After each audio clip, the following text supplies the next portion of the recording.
బస్తీ దవాఖానలు బంద్ అయ్యే పరిస్థితి అని చెప్తున్నాడు. కృష్ణారావు గారు చెప్తున్నాడు వాళ్ళకి జీతాలు ఇస్తలేరట, డాక్టర్లకు 4 నెలలు ఆయనట ఆయన చెప్తున్నాడు. బడిలో చాక్ పీసుకు పైసలు లేవు, ఆసుపత్రుల్లో మందులకు పైసలు లేవు, డాక్టర్లకు జీతాలు ఇచ్చేందుకు పైసలు లేవు, హోంగార్డులకు జీతాలు ఇస్తలేవు 8 నెలలకెళ్ళి, మున్సిపాలిటీలలో ధర్నాలు చేస్తున్నారు కార్మికులు, అక్కడ పైసలు లేవు, 6 గ్యారంటీలు అమలు చేసేందుకు పైసలు లేవు, తులం బంగారంకు పైసలు లేవు, పేదవాడికి పెన్షన్ 2000 నుంచి 4000 చేస్తా అన్నావు, 100 రోజుల్లో చేస్తా అన్నావు, దానికి పైసలు లేవు. రైతు బంధు ఎగ్గొట్టినావు, రైతు భరోసా ఎక్కడో పోయింది, ఉన్న రైతు బంధు ఎగ్గొట్టినావు అని దసరా రోజు రైతులందరూ తిట్టుకున్నారు, దానికి పైసలు లేవు, రుణమాఫీకి పైసలు లేవు, దేనికి లేవు.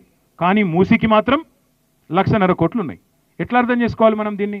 మనం మూసీ బ్యూటిఫికేషన్కు వ్యతిరేకం కాదు, కానీ మూసీలో జరిగే లూటిఫికేషన్కు మాత్రం ముమ్మాటికి వ్యతిరేకం, మూసీ పేరిట జరిగే మూటల దోపిడీకి వ్యతిరేకం, అందులో డౌట్ లేదు. రెండవది, అంతగానం షోకుంటే రేవంత్ రెడ్డి 2 దిక్కుల కరకట్ట బందోబస్తు గట్టు, 2 దిక్కుల కరకట్ట లేపి కట్టు, 7 మీటర్లు రిటైనింగ్ వాల్, కరకట్ట అంటే రిటైనింగ్ వాల్, మంచి గట్టు బందోబస్తుగా కట్టి బఫరు గిఫరు అని లేనిపోని పంచాయతీ పెట్టకు, ఆడికెళ్ళిడికి ఎక్స్ప్రెస్ వే గట్టు, 2 దిక్కుల రిటైనింగ్ వాల్ గట్టు, ఎవ్వరు మునగకుండా ఎవ్వరికి ఇబ్బంది లేకుండా. నదీ గర్భంలో ఇమ్లీబన్ బస్ స్టేషన్ కూడా నది గర్భంలోనే ఉంది, ఇమ్లీబన్ మెట్రో స్టేషన్ కూడా నది మధ్యలోనే ఉంది, వాటిని కూడా గులగొట్టు. మరి నది మధ్యలోనేమో ఒక మల్లయ్య ఇల్లు ఉంటేనేమో మంచిది కాదట, కానీ అలా మాల్ కట్టచ్చు, మెట్రో స్టేషన్ కట్టచ్చు అట. ఇది ఎక్కడి నీతి? మరి మల్లయ్య ఇల్లు మంచిది కాదు, మెట్రో స్టేషన్ మంచిదా?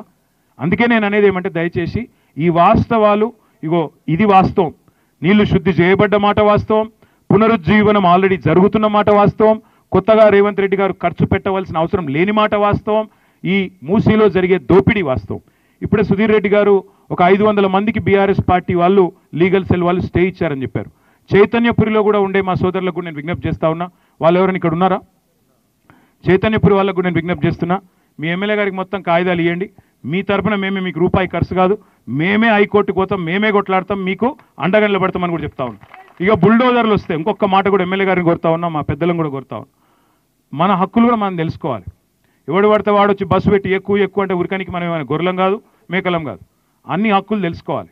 ఏ కానూన్ ప్రకారం అడుగుతున్నావు అని అడగాలి, ఏ చట్టం ప్రకారం మొమ్మంటున్నావు అని అడగాలి. నీకాడ డిపిఆర్ఏ తయారు లేదు, దాన్ని తయారు చేసేందుకే 18 నెలలు అంటున్నావు, ఇప్పుడే ఇల్లు ఖాళీ చేయమని ఎందుకు అంటున్నావు? ఈ 18 నెలల దమ్ముంటే నువ్వు ఇల్లు కట్టు, మాకేదైతే ఇల్లు ఇస్తా అంటున్నావో కట్టు. ఇలా తెల్లారు లేస్తే రేవంత్ రెడ్డి గారు కేసీఆర్ని తిట్టని రోజు ఉండదు. రేవంత్ రెడ్డి అంటే ఆయన నోరు తెరిస్తేనే కేసీఆర్ తిట్టుతోనే మొదలవుతుంది, కేసీఆర్ తిట్టుతోనే బంద్ అవుతుంది. కానీ ఇలా ఆయనకు ఆఖరికి ఏం దిక్కు అవుతుంది ఎరికేనా?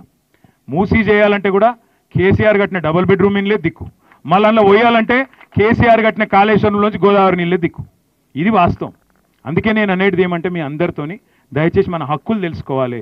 ఏ కానూన్ ప్రకారం నువ్వు నన్ను ఒమ్మంటున్నావు అని అడగాలి. మీ పేపర్లు మీరు మాకు ఇయ్యండి, సుధీరన్నకి ఇయ్యండి, మా కార్పొరేటర్లు, మాజీ కార్పొరేటర్లు ఉన్నారు, మా డివిజన్ అధ్యక్షులు ఉన్నారు, వాళ్ళకి ఇవ్వండి. మీ తరపున న్యాయపరంగా, చట్టపరంగా, రాజ్యాంగపరంగా మీకు రక్షణ కవచం లాగా నిలబడే బాధ్యత మాది. ఈ ఎస్టీపీల గురించి కూడా మొత్తం నగరంలోని ప్రజలందరికీ తెలియాలి. 1200 పైచిలకు ఎమ్మెల్డీలు ఎస్టీపీలు కట్టింది కేసీఆర్ ప్రభుత్వం. మూసీలో శుద్ధమైన నీళ్ళని ఇవాళ వస్తున్నాయంటే దానికి కారణం కేసీఆర్ ప్రభుత్వం.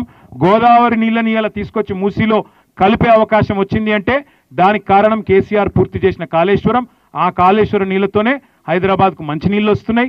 అదేవిధంగా రేపటి మూసీలోకి కూడా స్వచ్ఛమైన నీళ్ళు వస్తాయనే మాట కూడా మీరందరూ తెలుసుకోవాలి, 10 మందికి చెప్పాలి. ఈ దోపిడీ పాలనకు, మూసీ పేరిట జరుగుతున్న లూటీకి చరమగీతం పాడాలి. ఖచ్చితంగా ఈ ప్రభుత్వాన్ని నిలదీయాలి, ఎందుకు చేస్తున్నామని సవాల్ చేయాలని చెప్పి కూడా మీ అందరినీ కోరుతూ మళ్ళొక్కసారి ఈరోజు ఇక్కడ ఆర్గనైజ్ చేసినందుకు సుధీర్ నాకు థ్యాంక్స్ చెప్తూ, చివరగా ఇంకొక మాట కూడా సబితకు ఒక మాట అన్నారు. మనం స్ట్రాటజిక్ నాలా డెవలప్మెంట్ ప్రోగ్రామ్ అని ఒక పని చేసినాం. మీ ఒక్క ఎల్బీ నగర్లోనే దగ్గర 150 కోట్ల పని చేసినాం. గతంలో మునిగిన కాలనీలు కూడా ఇప్పుడు మునుగుతలేవు. దానికి కారణం ఎస్ఎన్డీపీ. అందుకే అక్క దగ్గర కూడా ఉన్నాయి. దానికి కూడా ఇట్లే వస్తాం, అందరం కలిసి వస్తాం. మిమ్మల్ని కూడా, ప్రజలను కూడా, చాలా మందిని కార్యకర్తలను, ప్రజలను కూడా తీసుకుపోతాం. మిమ్మల్ని కూడా మీకు చూపెడతాం. మనం చేసిన పనులు మనమే చెప్పాలి, ప్రజలకు గుర్తు చేయాలి, యాద్ చేయాలి, చెప్పాలి, గిట్ల చేసినామని చెప్పాలి.